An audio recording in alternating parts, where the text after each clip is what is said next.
Easter is right around the corner, and if you're anything like us, you're thinking, how can I make an Easter basket fun without all of the clutter? So in today's video, I'm sharing our best tips on how to make clutter-free Easter baskets that are fun, practical, and meaningful. Hi friends, thanks for joining us on the Coggins fam. Welcome, but hopefully welcome back to our channel.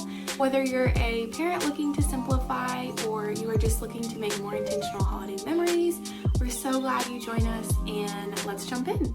Okay, so let's talk Easter baskets. In past years, I have definitely gone overboard just wanting to make my girls' Easter baskets feel super special, but we realized that all of those trinkets and toys don't really add much to their experience of opening or finding an Easter basket. Instead, those trinkets and toys were ending up at the bottom of a toy bin, strewn across our floor, or worse, maybe even in the vacuum. Our mindset has definitely shifted to a more simple approach. Now we're focusing on gifts that our kids will actually enjoy and will have purpose and meaning beyond just opening it on Easter morning. Yeah.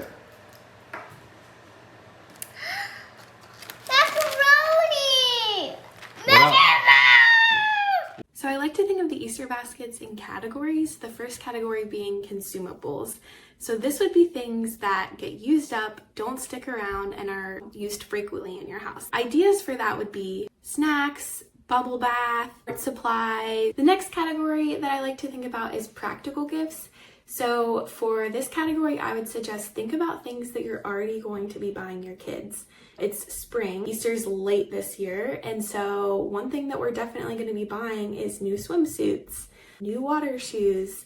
And so if there are things that you know you're going to be buying, buy them, but make it fun. Buy a really fun designed bathing suit, which you might do anyways, but your kids are going to think that that's so exciting to find in their Easter basket. And really, it's something that you would be doing regardless of the Easter basket or not. These practical gifts are things that they just need, but you do it and present it and give it to them in a fun way in their basket. The next category to think about is outdoor play.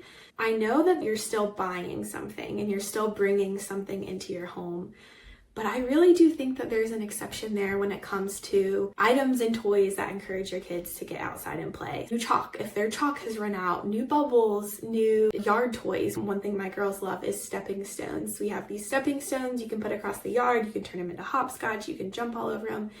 Just different toys that you can use outside that really excite your kids and get them looking forward to playing outside and being in nature. The next category is books. So we do have a ton of books in our house, but one thing we've really been working on is purchasing books that are seasonal in nature and swapping them out. So yes, we are bringing books into our house that we then have to store, but we're not keeping all of them out at the same time, meaning we have Easter books, Valentine's books, Christmas books, and fall books. We store them away until it is that season's time, which means my kids aren't having 5 million book choices for seasons that aren't even applicable to them. So we really do love bringing in new books, especially Easter and Christmas books, where we can, just continue to talk to our kids about Jesus. And then another thing that I would include in the category of books would be activities. So shameless plug for our Etsy shop, the Coggins fam.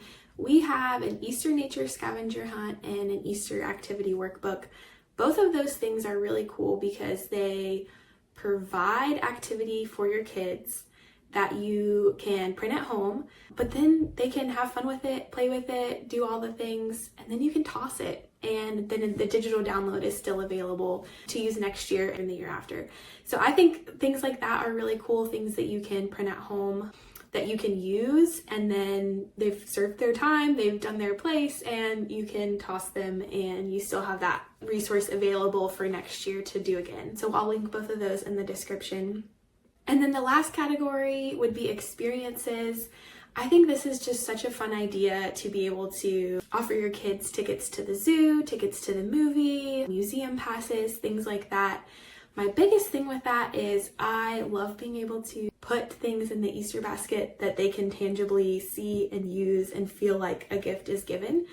And so while experiences are so fun and they are definitely clutter-free, it's kind of like a weird balance of I want to make sure they feel like they got something with I don't want to bring tons of stuff into the house. So experiences are a really cool idea. We typically just balance that out with some of the more practical gifts or the consumable gifts. Another category of things that I forgot to mention is replacements. So as I'm packing the girls' Easter baskets, you'll notice a tutu. That is to replace my oldest daughter's beloved tutu that is totally worn out and probably needs to be thrown away. As you're thinking of things to fill your kids' Easter baskets, is there something they love that needs to be replaced? And then lastly, some final tips for creating clutter-free Easter baskets. Balance the practical and fun. Picking out things from all of the different categories that I mentioned really gives the balance between stuff that they need and stuff that is not needed and just fun to receive. Next, set a budget. Pick a couple items, set a budget, and really stick to that. And do not put pressure on yourself for going overboard and making this super extravagant Easter basket. And the third and final tip is make space ahead of time.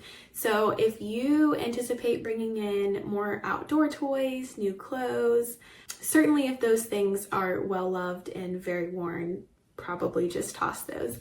But if they still have some life left, consider donating those prior to bringing your Easter basket into your house.